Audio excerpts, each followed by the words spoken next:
Então vamos dar uma olhada agora num esqueminha bacana que eu montei para vocês aqui, que é os influenciadores da atividade da mTOR-C1.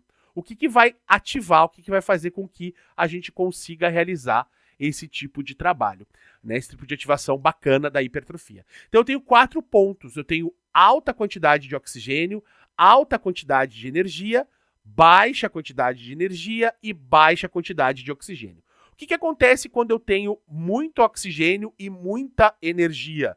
Eu tenho ativação ótima da mTOR-C1.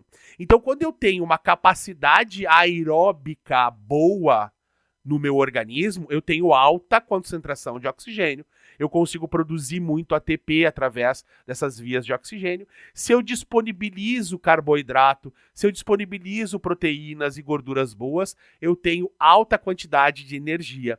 Então, quando eu tenho estímulos corretos, uma boa condição aeróbia e um bom fornecimento de energia, eu tenho uma ativação ótima da mTOR-C1. O que acontece quando eu tenho baixa quantidade de oxigênio e alta quantidade de energia? Tá aqui, ativação variável da mTOR-C1. Ou seja, não adianta nada, dentro do ponto de vista de potencialização do sistema de mTOR, eu ter grande fornecimento de energia se eu tenho baixa concentração de oxigênio. Eu tenho uma oscilação não ótima da estimulação da mTOR. Então vejam que importante essa informação. Quando eu tenho grande quantidade de oxigênio, quando eu tenho uma capacidade aeróbica aceitável nesse organismo, eu vou ter um melhor aproveitamento da estimulação da mTOR, quando eu também tenho mais energia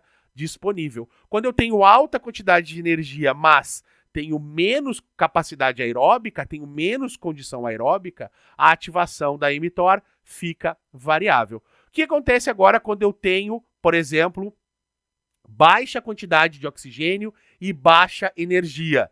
Eu tenho inibição da mTOR. A mTOR é altamente dependente de energia.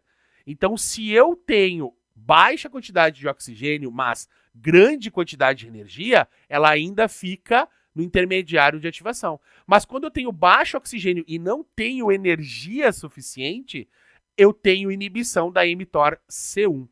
Agora, o que acontece quando eu tenho alta treinabilidade de oxigênio? Eu estou treinando aeróbico, estou fazendo aeróbico funcionar, mas tenho baixa quantidade de energia. Eu tenho ativação da MPK. E a MPK, ela é um inibidor de mTOR.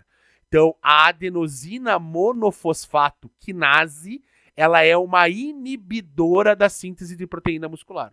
Então, quando eu faço muito trabalho aeróbio e não dou oxigênio, não dou energia, suficiente para a minha musculatura, a tendência é que eu tenha um processo catabólico. Eu vou ter uma redução da síntese de proteínas, porque eu vou estar ativando a MPK, a adenosina monofosfato quinase. Então é bem importante que a gente veja, a gente tendo a ativação ótima quando eu tenho oxigênio e energia. Quando eu tenho energia, mas tenho baixo oxigênio, ela é uma ativação variável. Quando eu tenho baixo oxigênio e pouca energia, eu tenho inibição da mTOR. E quando eu tenho baixa energia e alto oxigênio, alto consumo energético aqui, eu tenho ativação do inibidor da mTOR, que é a adenosina monofosfato quinase, que ela inibe a mTOR.